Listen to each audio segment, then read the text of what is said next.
The gunshot that rang out across the dusty Montana plains wasn't what caught Nathan McClure's attention that late August afternoon in 1884.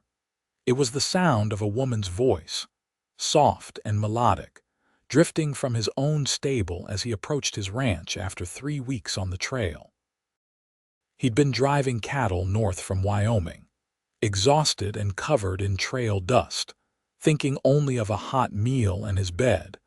But now his hand instinctively moved to his revolver as he dismounted and approached the weathered barn with cautious steps. The singing grew clearer as he drew closer, a haunting melody he didn't recognize, words about rivers and mountains and finding your way home. Nathan peered through a gap in the barn boards and felt his breath catch in his throat. A young woman stood in the center stall, her back to him, one hand resting on the nose of his temperamental stallion, Thunder, who had thrown more ranch hands than Nathan could count. The horse stood perfectly still, ears forward, completely transfixed by the stranger's voice. Nathan pushed open the barn door, and the hinges creaked loud enough to wake the dead.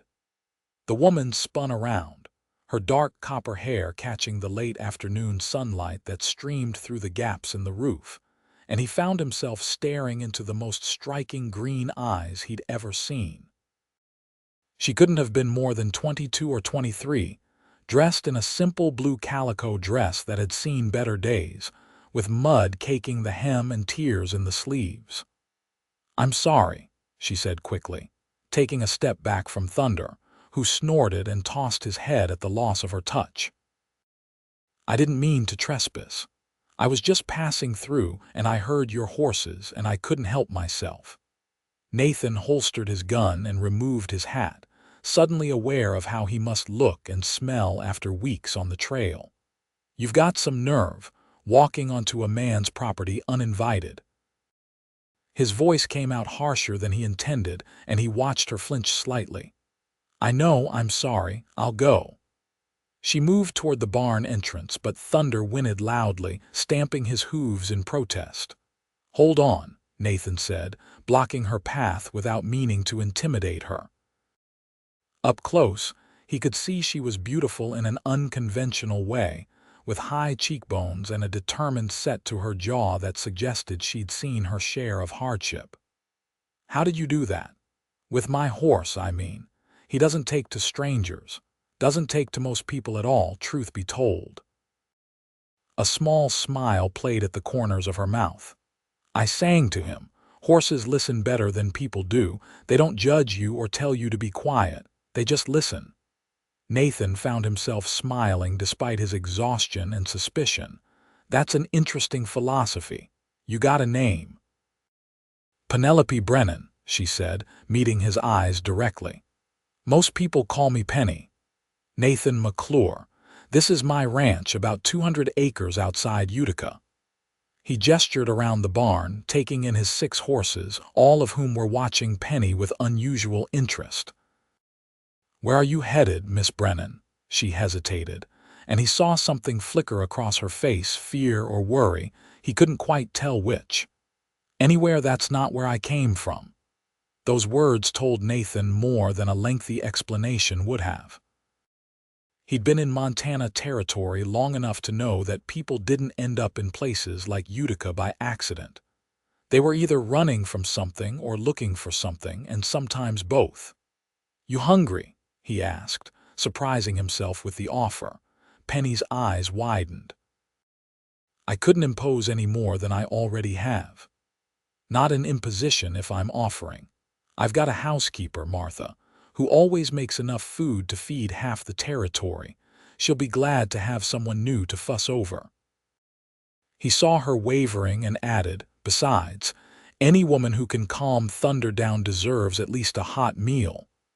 That earned him a genuine smile that seemed to light up the dim barn. "Thank you, Mr. McClure. That's very kind. Call me Nathan."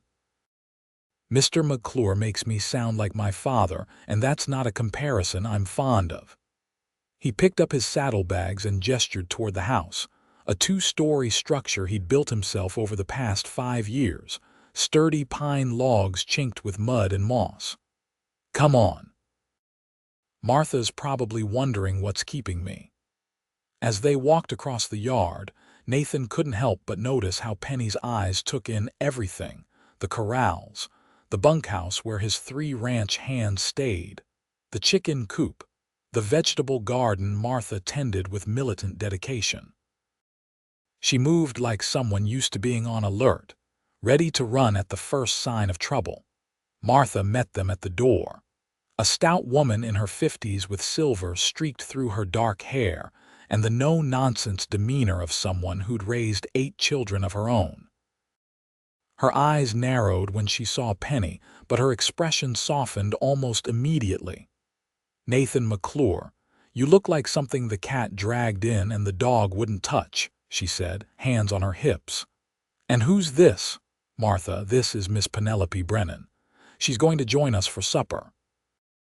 "Penny, this is Martha Henderson, who keeps this place from falling apart when I'm on the trail." Martha's sharp eyes swept over Penny, taking in the worn dress and tired face. "Well, come in then, both of you. Nathan, you go clean yourself up. You smell like cow and worse. Miss Brennan, you come with me. I'll get you some water to wash up with." Over supper, thick beef stew and fresh baked bread that made Nathan's mouth water, he learned bits and pieces of Penny's story. She'd come from St. Louis originally, traveling west with her father who'd had dreams of striking it rich in the gold fields of Montana.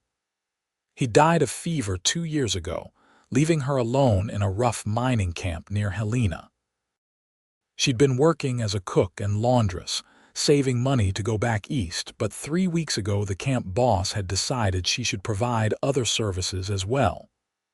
"I left that night," she said quietly, her hands wrapped around a tin cup of coffee. "Took what little I'd saved and started walking. I've been working my way south, taking odd jobs where I could find them, sleeping in barns and abandoned buildings. I heard Utica was a decent town, thought I might find work here." Nathan exchanged a glance with Martha. Utica was barely a town, just a general store, a saloon, a church, and a handful of houses clustered around a dusty main street. The nearest real town was Billings, 40 miles north. "What kind of work are you looking for?" Martha asked, her tone gentler than Nathan had ever heard it. "Anything honest. I can cook, clean, sew, tend animals. I'm strong and I'm willing to work hard." Penny's chin lifted slightly, pride evident despite her circumstances. Martha looked at Nathan with that expression he'd learned to recognize over the years, the one that meant she'd already made a decision and he'd better go along with it. "We could use some help around here. Nathan's been talking about expanding the horse breeding operation, and that'll mean more work than just me and the hands can manage. Room and board plus wages. Nothing fancy, but honest work." Nathan blinked in surprise. They had been discussing expanding, but he hadn't expected Martha to make a hiring decision at the supper table. Then again, as he looked at Penny's face, hope and disbelief warring in her expression, he realized Martha was right. They did need help, and something about this woman called to him in a way he didn't quite understand yet. "That's generous," he said slowly, "but it's my decision to make, Martha." The older woman sniffed. "Then make it." He turned to Penny, studying her face in the lamplight. "Can you really work with horses? It's not just singing to them, though I'll admit that was impressive. There's feeding, grooming, mucking stalls, training, all of it hard physical work." "I grew up around horses," Penny said eagerly. "My father had a stable in St. Louis before he caught gold fever. I worked there from the time I could walk. I know horses, Mr. McClure, Nathan. I promise you won't regret giving me a chance." Something in her voice convinced him. Maybe it was exhaustion from the trail, or maybe it was the way she'd stood in his barn singing to thunder like they were old friends, but Nathan found himself nodding. "All right. 2-week trial. You'll bunk in the small room off the kitchen. Martha will show you what needs doing. We start at dawn." The smile that spread across Penny's face made something in Nathan's chest tighten unexpectedly. "Thank you. You won't regret this, I promise." That night, lying in his own bed for the first time in weeks, Nathan stared at the ceiling and wondered what he'd gotten himself into. He'd built this ranch from nothing after leaving his father's spread in Texas, determined to make his own way without the old man's money or influence. For 5 years, he'd focused on nothing but building his herd and his reputation as a breeder of quality horses. He'd had no time for complications, and he had a feeling that Penelope Brennan was going to be very complicated indeed. Dawn came early, as it always did on a ranch. Nathan was already in the barn when Penny appeared, her hair braided back and wearing what looked like an old dress of Martha's, more practical for ranch work. She'd rolled the sleeves up and tied an apron around her waist, and he noticed her hands were already calloused from hard work. "Morning," she said, slightly breathless. "What should I start with?" He handed her a pitchfork. "Mucking stalls. Not glamorous, but it needs doing every day. I'll show you how I like things organized." They worked in companionable silence for the first hour, Nathan demonstrating his system while Penny watched with focused attention. She didn't complain about the smell or the hard labor, just set to work with a determination that impressed him. By mid-morning, she'd mucked out 3 stalls to his 4, respectable for someone's first day. "Take a break," he said, wiping sweat from his forehead. "There's water in the pump outside." They sat in the shade of the barn, passing a ladle of cool water back and forth. Nathan's 3 ranch hands, Billy, Tom, and old Sam, had ridden out at first light to check the fence lines, so it was just the 2 of them in the peaceful morning. "Tell me about your horses," Penny said, watching Thunder through the open barn door. "You said you breed them." Nathan nodded, warming to his favorite subject. "Started 5 years ago with 2 mares and a stallion I won in a poker game. Thunder there, he's the grandson of that original stallion. I breed for temperament and endurance, horses that can handle the Montana winters and the long distances. Trying to build a reputation for quality." "Thunder doesn't seem very even-tempered," Penny observed with a smile. "He's the exception. Too much spirit, not enough sense. I should have gelded him as a yearling, but I couldn't bring myself to do it. He's fast as lightning and strong as an ox, but he won't let anyone ride him. Been thinking of selling him, but nobody wants a stallion they can't break." "Don't sell him," Penny said suddenly, with such conviction that Nathan turned to look at her. "He's not broken, he's just misunderstood. Some horses, they need a gentler hand. They need someone to listen to them instead of trying to dominate them. You sound like you're speaking from experience." She looked away, but not before he saw something vulnerable in her eyes. "Maybe I am. Maybe I know what it's like to be seen as difficult when really you're just trying to protect yourself."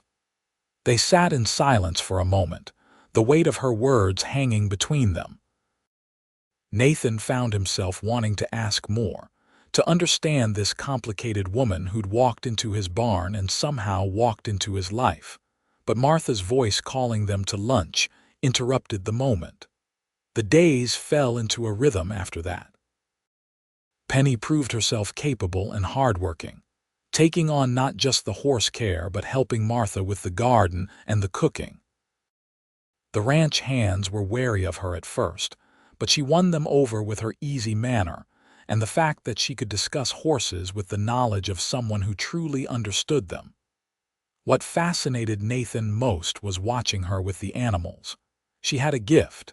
There was no other word for it. Horses that were nervous calmed at her voice. The barn cats that usually avoided people followed her around like devoted dogs. Even the chickens seemed to lay more eggs when she collected them, singing softly as she worked. 2 weeks passed, and Nathan never mentioned the trial period being over. Penny had become part of the ranch's rhythm, as essential as Martha or the morning sun. He found himself looking forward to their early morning conversations in the barn, the way she'd hum while she worked, the smile she'd give him when one of the horses did something particularly amusing. It was 3 weeks after her arrival that things shifted between them. Nathan was in the barn late one evening, checking on a mare who was due to foal any day, when he heard Penny's voice from Thunder's stall. He walked quietly toward the sound and found her sitting on an overturned bucket, singing to the stallion, who had his great head lowered so she could scratch behind his ears. "You're not so fierce, are you?" she murmured between verses. "You just want someone to understand you, don't we all?" Nathan must have made a sound because she looked up, startled. "I'm sorry, I know it's late. I just wanted to check on him before bed. He seemed restless earlier." "It's fine," Nathan said, entering the stall slowly. Thunder's ears went back, but Penny put a calming hand on his neck and the stallion settled. "I came to check on the mare, but it looks like you've got everything under control here." "Sit with us," Penny invited, and Nathan found himself accepting, settling onto the straw beside her bucket. They sat in the lamp-lit quiet of the barn, Thunder's breathing steady and calm above them. Outside, a coyote howled in the distance and the night insects sang their endless song. "Can I ask you something?" Penny said after a while. "Sure. Why did you leave Texas?" "Martha mentioned you had family there, a big ranch." Nathan was quiet for a long moment, considering how much to share. "My father and I didn't see eye to eye on much of anything. He built his ranch with an iron fist, broke horses the same way he tried to break me and my brothers. I couldn't watch it anymore, couldn't be part of it, so I left, came north, started over. That took courage," he shook his head. "It took stubbornness. Courage would have been staying and trying to change things. I just ran away." "You didn't run away," Penny said firmly. "You chose to live according to your own values. That's not running, that's being true to yourself. There's a difference." "Is that what you did? Being true to yourself when you left that mining camp? I suppose so. Or maybe I was just scared." "Sometimes I think they're the same thing, being true to yourself and being scared. The truth of who we are isn't always comfortable." Nathan turned to look at her, really look at her, in the golden lamplight. There was a smudge of dirt on her cheek, and her braid was coming loose from the day's work, and she was absolutely beautiful. The realization hit him like a physical blow. Somewhere in the past 3 weeks, Penny Brennan had become more than just a worker on his ranch, more than just an interesting stranger. She'd become important to him in a way that both thrilled and terrified him. "Penny," he started, not sure what he was going to say, but she stood suddenly, brushing straw from her skirt. "I should get back to the house. Martha will wonder where I am. Good night, Nathan." She was gone before he could respond, leaving him sitting in the straw, Thunder looking down at him with what Nathan could have sworn was an expression of equine sympathy. The next week brought the September roundup, and Nathan needed every hand he could get to gather the horses from the summer pasture and bring them in closer to the ranch for the coming winter. Penny insisted on helping, and despite his reservations about taking her into the rough country, he had to admit she sat a horse as well as any of his men. They set out at dawn, Nathan, Penny, Billy, Tom, and Sam, riding into the foothills where the horses grazed on the rich summer grass. The Montana landscape spread out around them in shades of gold and green, the mountains rising purple in the distance, and Nathan saw Penny's face light up with joy at the beauty of it. "It's magnificent," she breathed, pulling her mare to a stop on a rise overlooking a valley. "I've been in Montana for 2 years, but I never really saw it until now. The mining camp was just dirt and desperation. This is what I imagined when my father told me about the West." "Your father would have been proud to see you here," Nathan said, bringing his gelding alongside hers. making your own way, building a new life. I hope so. He wasn't always practical, but he loved deeply. He just wanted better for us." Her voice caught slightly, and Nathan resisted the urge to reach over and take her hand. They found the horses scattered across the valley, about 20 mares and their foals, along with 2 younger stallions Nathan kept separate from Thunder. The gather took most of the day, working in the hot September sun, pushing the herd slowly back toward the ranch. Penny proved herself invaluable, seeming to anticipate where the horses would try to break away, positioning herself perfectly to turn them back.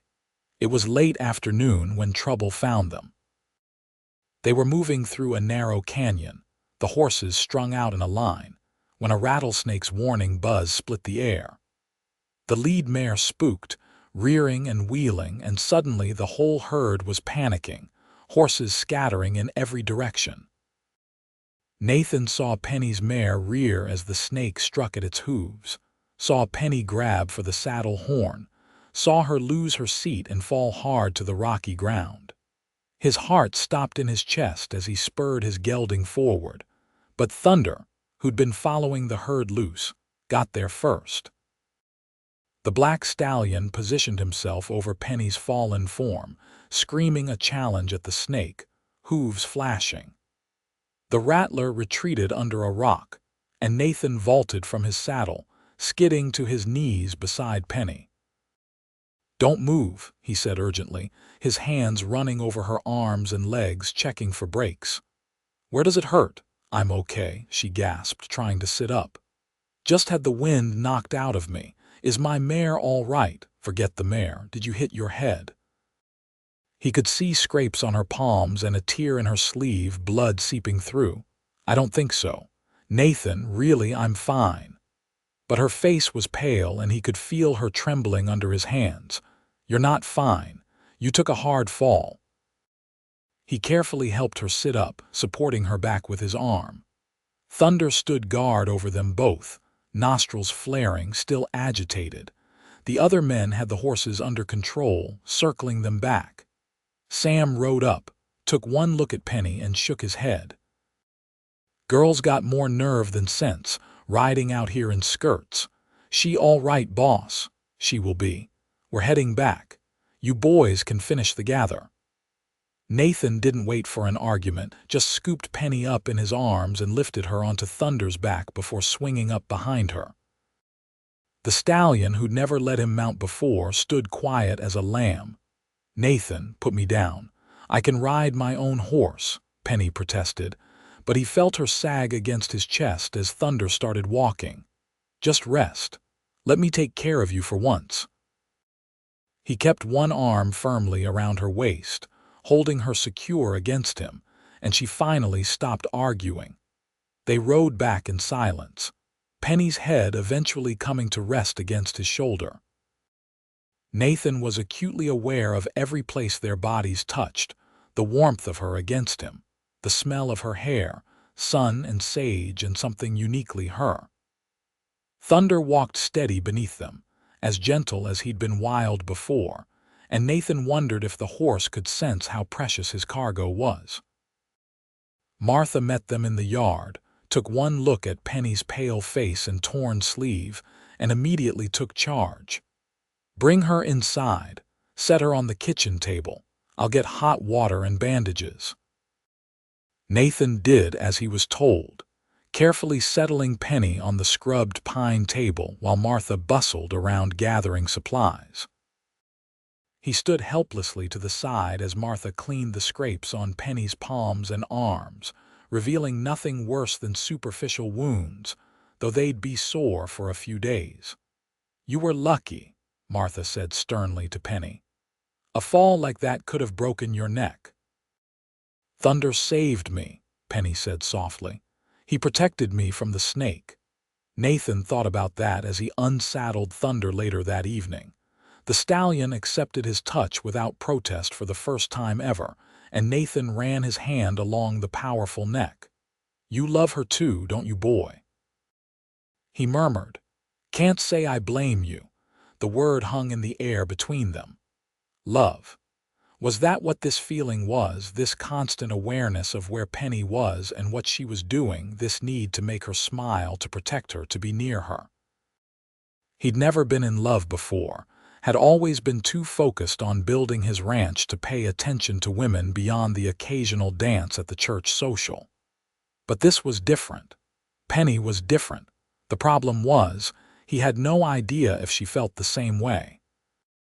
Over the next few weeks, as September gave way to October and the aspens turned gold on the mountainsides, Nathan tried to find the courage to tell Penny how he felt. But every time he thought he'd found the right moment, doubt crept in. She worked for him. She depended on him for her livelihood and her safety. What if she felt obligated to return his feelings? What if she said yes out of gratitude or fear of losing her position? The uncertainty was eating at him, making him short-tempered and distracted. Martha noticed, of course. The woman missed nothing. "You're going to have to tell her eventually," she said one morning, catching him watching Penny work with the foals in the corral. "It's written all over your face every time you look at her. What if she doesn't feel the same way?" Nathan asked, voicing his deepest fear. "And what if she does? You won't know unless you ask. But Nathan, be sure you're doing it for the right reasons. That girl's been through enough. Don't play with her heart unless you're serious." "I've never been more serious about anything in my life," he said quietly. Martha patted his arm. "Then tell her. Life's too short for cowardice." He decided to do it that evening. He'd ask Penny to walk with him after supper, take her down to the creek where the cottonwoods grew, and tell her everything he'd been feeling. But fate, as it often did, had other plans. They'd just finished eating when they heard horses approaching fast. Nathan stepped onto the porch, hand on his gun, and felt his stomach drop at the sight of 6 rough-looking men riding into his yard. He recognized the type immediately, miners or drifters, the kind who caused trouble wherever they went. The leader, a big man with a scar across his cheek, pulled his horse to a stop and surveyed the ranch with calculating eyes. "We're looking for a woman. Red-haired girl, answers to Penny. Heard she might be working in these parts." Nathan felt Penny's presence behind him, felt her fear like a physical thing. He shifted slightly, blocking her from view. "Don't know anyone by that name. You boys should move along." "Now, I don't think you're being truthful," the man said, his tone conversational but his eyes hard. "See this girl, she owes our boss money. Ran off without paying her debts. That's stealing, which makes her a thief. We've been tracking her for weeks and we know she's here. I said move along." Nathan's voice went flat and cold. The tone he'd learned from his father, the one that meant violence, was a heartbeat away. The man's hand drifted toward his gun. "We can do this easy or we can do it hard. Your choice." "Nathan, don't," Penny said from behind him, her voice shaking. "I'll go with them. I don't want anyone hurt because of me." "You're not going anywhere," Nathan said without taking his eyes off the men. "Billy, Tom, Sam, you boys in position." "Yes, sir," came Sam's voice from the barn, and Nathan saw the men's confidence falter as they realized they were in the sights of rifles they couldn't see. "Now, here's how this is going to work," Nathan said calmly. "You're going to turn those horses around and ride off my property. If I ever see you here again, if I ever hear you're bothering Miss Brennan, I won't be so hospitable. We clear?" The scarred man's face flushed with anger. "You're making a mistake protecting her. She's nothing but trouble. She's under my protection, which means she's none of your concern. Last warning. Ride out or get carried out." For a long moment, Nathan thought it was going to turn into a gunfight. His muscles tensed, ready to draw and fire. But the scarred man finally spat in the dirt and jerked his horse's head around. "This isn't over," he said, but he rode off, his men following. Nathan didn't move until they were out of sight, then slowly released his breath. "They're gone. For now, Penny made a small sound, and he turned to find her crying, silent tears streaming down her face. "I'm so sorry. I should have told you. I should have known they'd come looking for me." "Tell me what happened," Nathan said gently, guiding her to the porch steps and sitting beside her. "The truth, Penny." She took a shaky breath and told him. The camp boss, a man named Garrett who'd seemed friendly at first, had offered to hold her money for safekeeping. She'd trusted him, given him nearly everything she'd saved. When she tried to get it back after he'd propositioned her, he'd claimed she'd never given him any money. When she'd threatened to go to the law, he'd laughed and said she had no proof, and who would believe a woman alone against a respected businessman? So she'd run, taking only what she could carry. "I didn't steal anything," she said fiercely, looking at Nathan with those green eyes full of pain and anger. "That was my money, my work.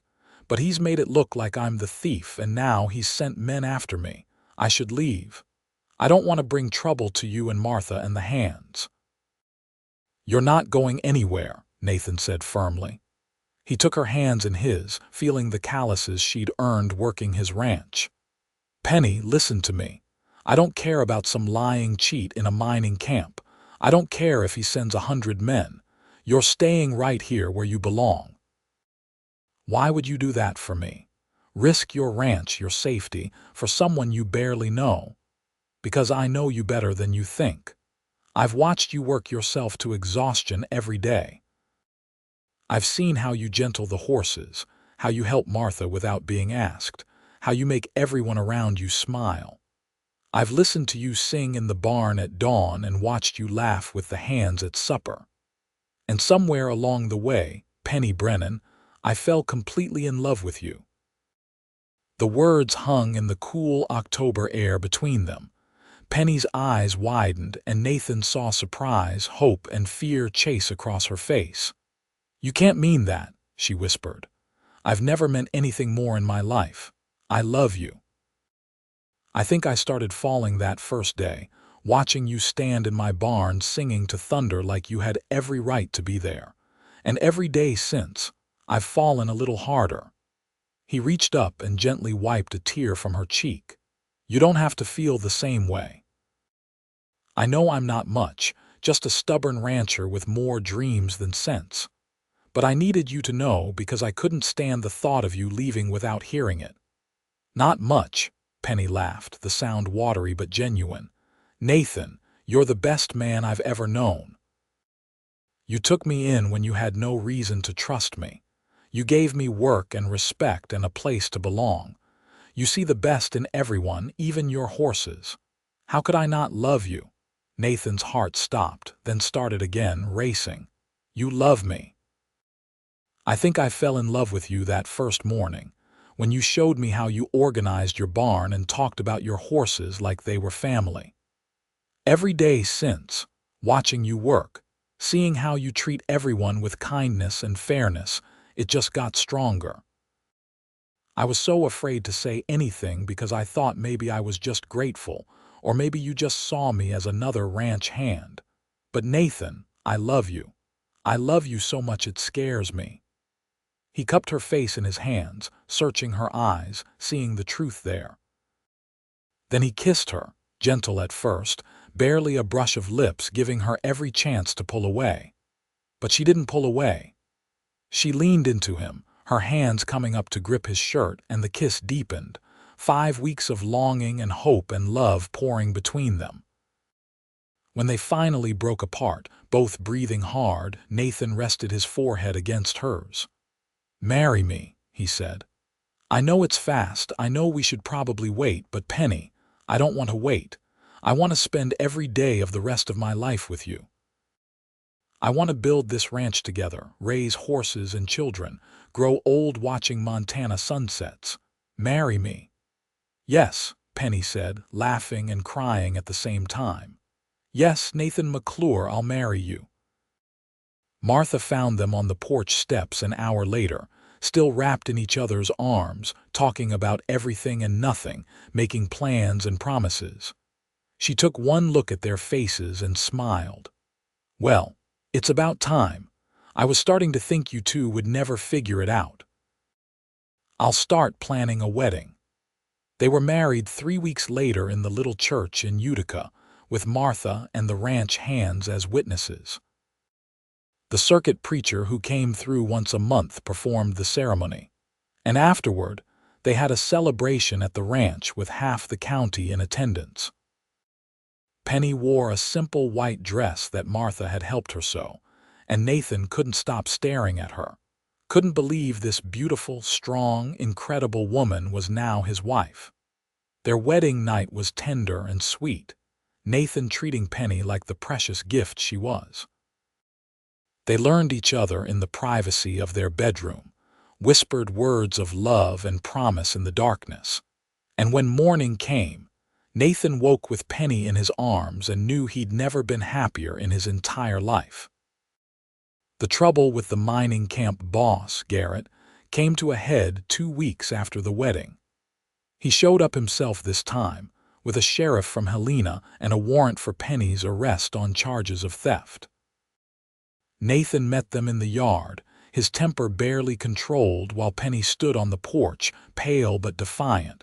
"That's her," Garrett said, pointing at Penny with a satisfied smirk. "That's the girl who stole from me, $200. "That was my money," Penny said clearly. "Money I earned working in your camp. You stole it from me." "You got any proof of that?" the sheriff asked, his tone not unkind but firm. "Any witnesses who saw you give him money?" Penny's face fell. "No, I trusted him. I didn't think I needed proof." Nathan stepped forward, his mind racing. "Wait, Penny, you said you'd been saving for 2 years to go back east." "Yes, why? Did you keep track of what you saved?" "Write it down anywhere," her eyes widened. "My father's Bible. I wrote down every payment I received, every dollar I saved. It's in my trunk upstairs."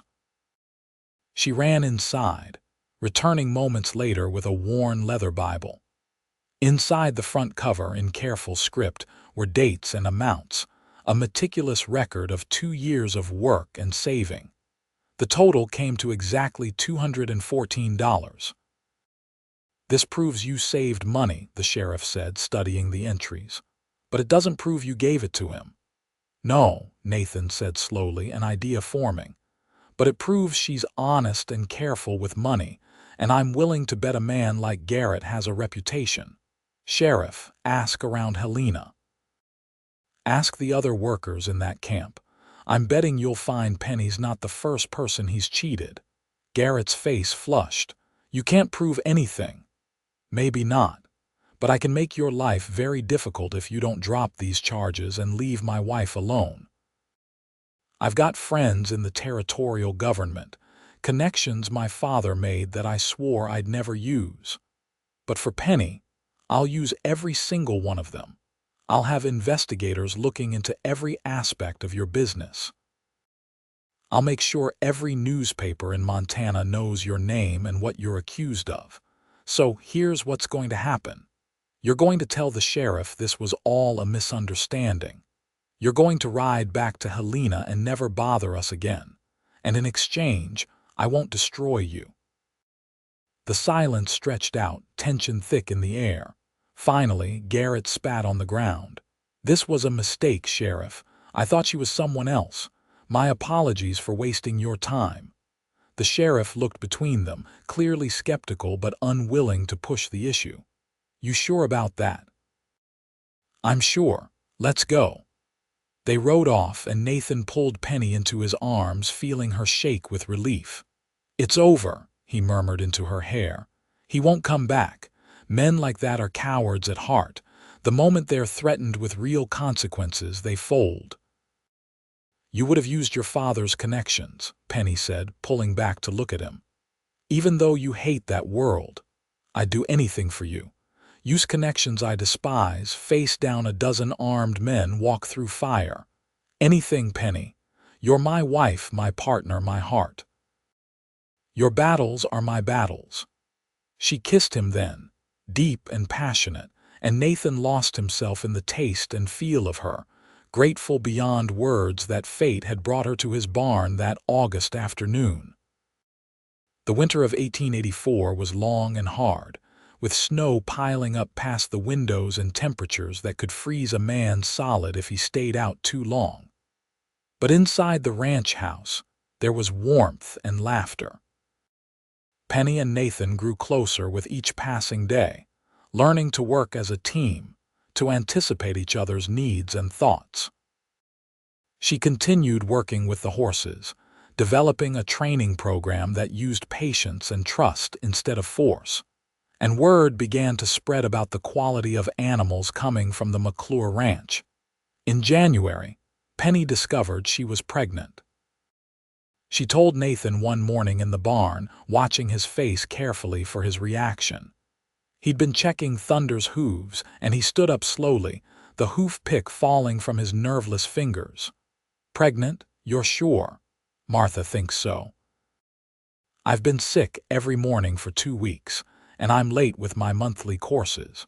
We'll know for certain in a few more weeks, but Martha says she's never been wrong about these things."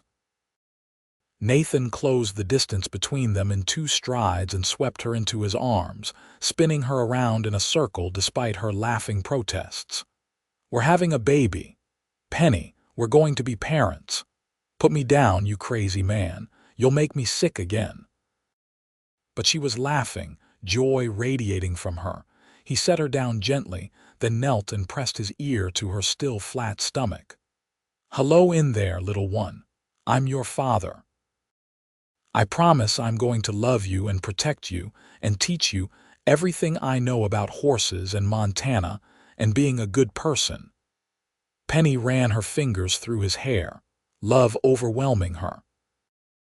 This good, kind, wonderful man was her husband, the father of her child, her partner in building a life she'd never dared dream of during those dark days in the mining camp. The baby was born in early September, a perfect little boy with Nathan's dark hair and Penny's green eyes. They named him Samuel, after Nathan's grandfather, the only member of his family he'd truly loved. Holding his son for the first time, Nathan felt something inside him shift and settle. This was what he'd been building toward all along, not just a successful ranch, but a family, a legacy of love and respect to pass down.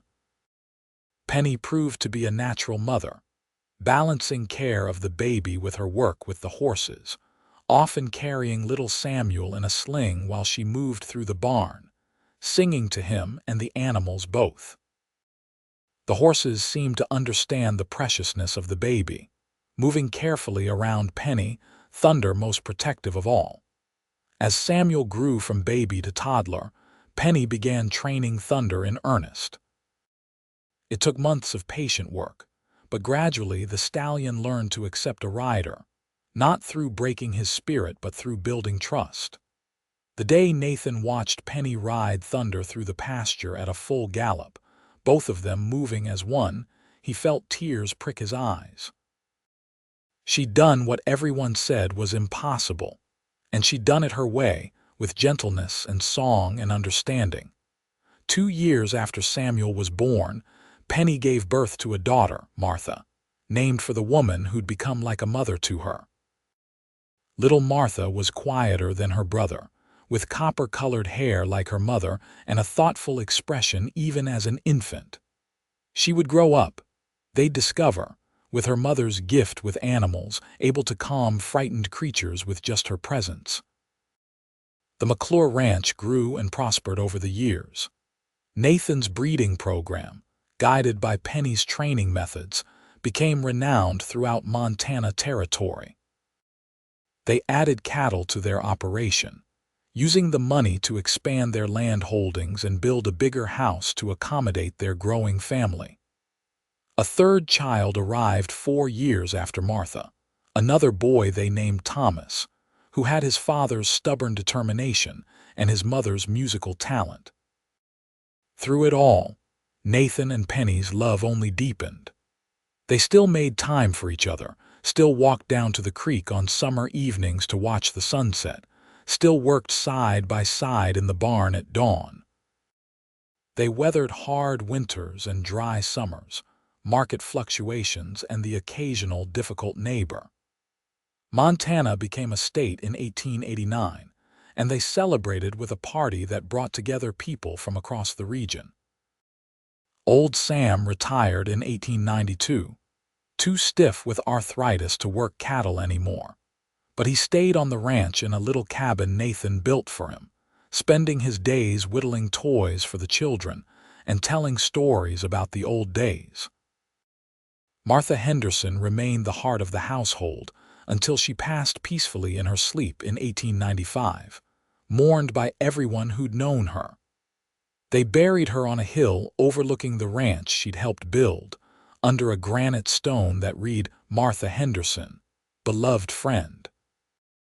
The children grew up learning to ride before they could walk, to respect the land and the animals they depended on, to value honesty and hard work.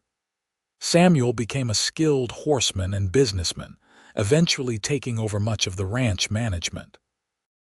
Martha developed a veterinary practice, one of the first women in Montana to do so, using her gift with animals to heal. Thomas became a teacher, traveling to remote ranches to educate children who had no school nearby. Through the years, Penny never stopped singing. She sang while she worked, while she cooked, while she rocked babies and tended the sick.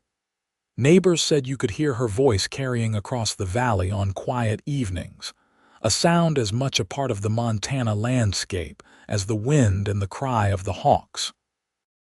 Nathan watched her one evening in 1910, sitting on the porch of their expanded ranch house, silver threading through her copper hair, grandchildren playing in the yard. They'd been married 26 years, and he loved her more today than he had the day he'd found her singing in his barn. "What are you thinking about?" Penny asked, settling into the chair beside him and taking his hand. "How lucky I am.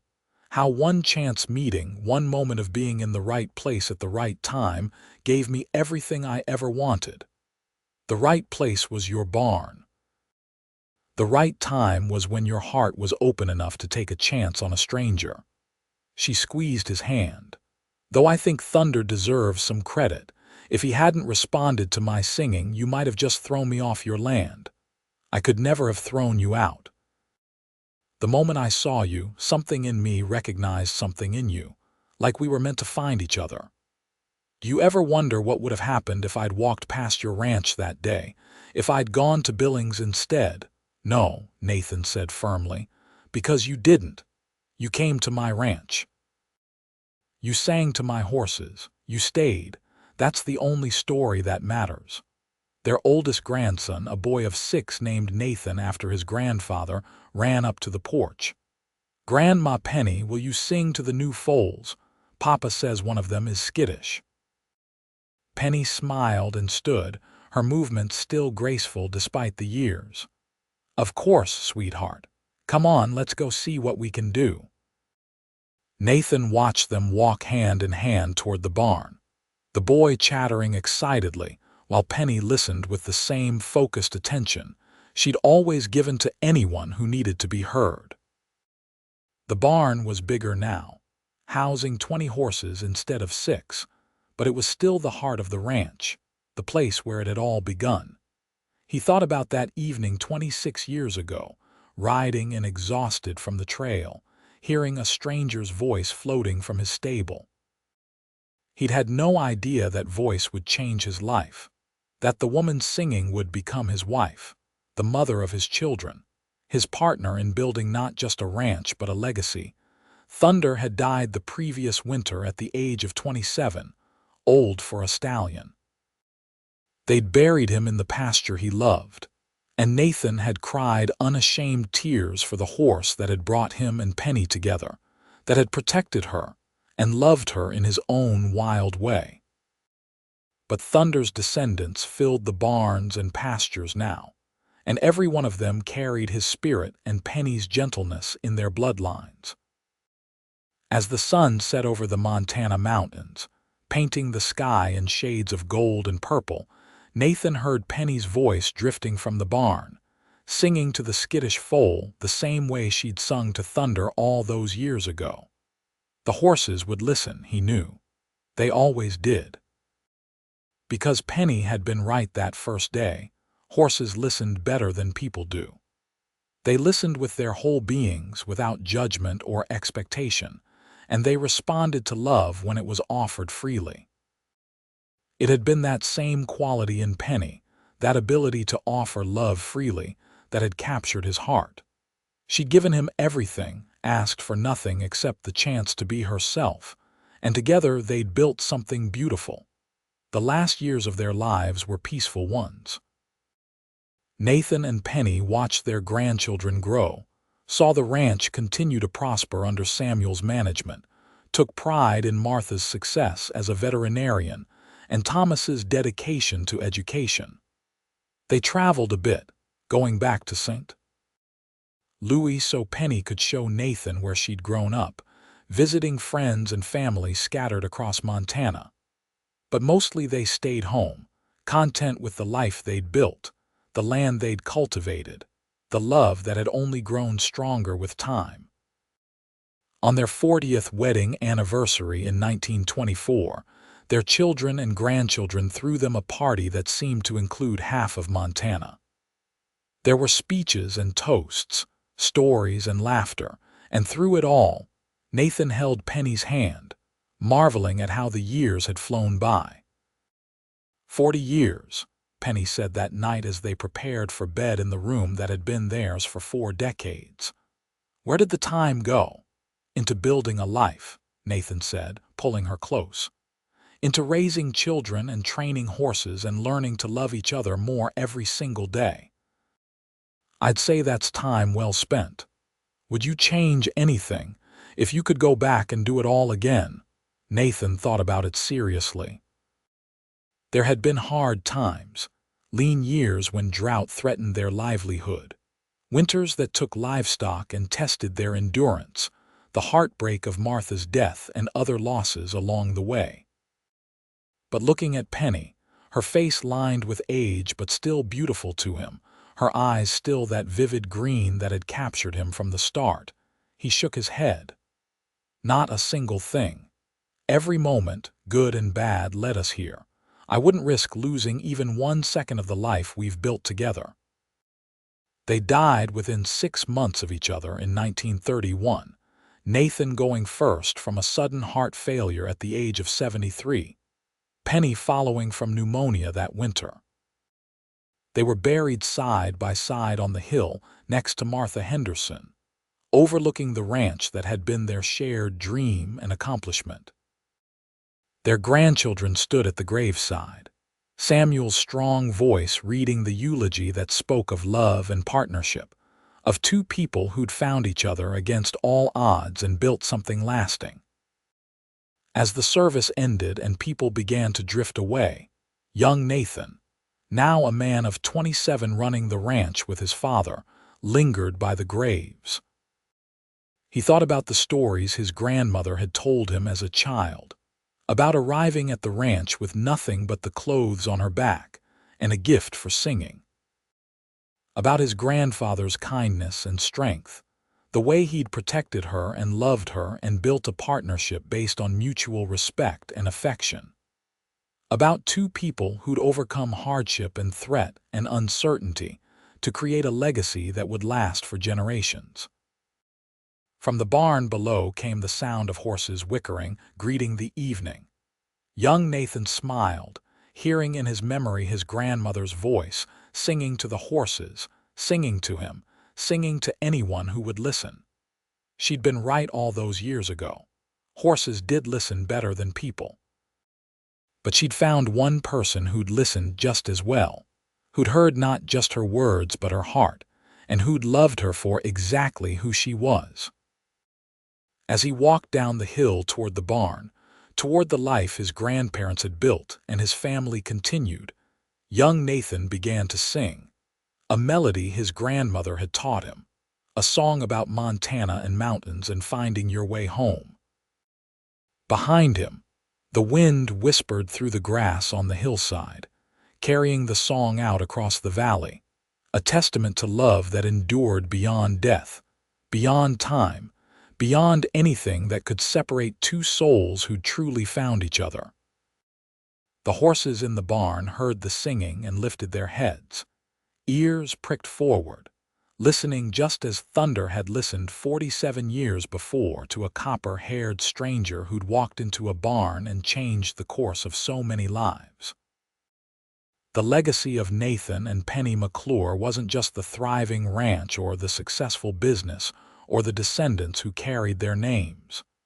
It was the understanding that love, offered freely and accepted completely, could transform everything. That sometimes the most important moments in life came when you least expected them, when a tired cowboy rode home to find a stranger singing to his horses, when two lonely souls recognized each other across the distance of their different lives and chose to bridge that gap with trust and hope and courage. The ranch continued for generations, always in the family, always carrying the values Nathan and Penny had instilled. The training methods Penny had developed became standard practice, her gentle approach to working with horses spreading throughout Montana and beyond. Nathan's dream of building a legacy based on quality and integrity had been realized beyond his wildest imaginings. And sometimes, on quiet evenings when the wind was just right, ranch hands would swear they could hear singing drifting from the old barn, a woman's voice soft and melodic, and the answering whicker of horses who remembered, in the way animals do, the woman who'd understood them better than anyone before or since. The story of how Nathan McClure found Penelope Brennan singing to his horses, how she told him they listened better than people did, and how that chance meeting blossomed into one of the greatest love stories Montana had ever known, was told and retold through the years. It became part of the fabric of the region's history, a reminder that love could be found in the most unexpected places, that second chances were possible, that two broken people could come together and create something whole and beautiful. Their story proved that sometimes the bravest thing you could do was trust, was open your heart to possibility, was offer kindness to a stranger. It showed that real love wasn't about grand gestures or dramatic declarations, though there had been elements of both in Nathan and Penny's relationship. Real love was about showing up every day, working side by side, supporting each other through hardship, celebrating each other's victories, and choosing partnership over independence, over and over again. As the years passed into decades and decades into a century, the McClure Ranch stood as a monument to what two determined people could build when they worked together, when they led with their hearts, when they understood that the greatest wealth wasn't measured in acres or dollars, but in the love shared, the family raised, the community supported, and the legacy left behind. And it all started with a song, a lonely woman seeking refuge, and a good man who heard not just her voice but the truth of her heart. In the end, Penny had been right.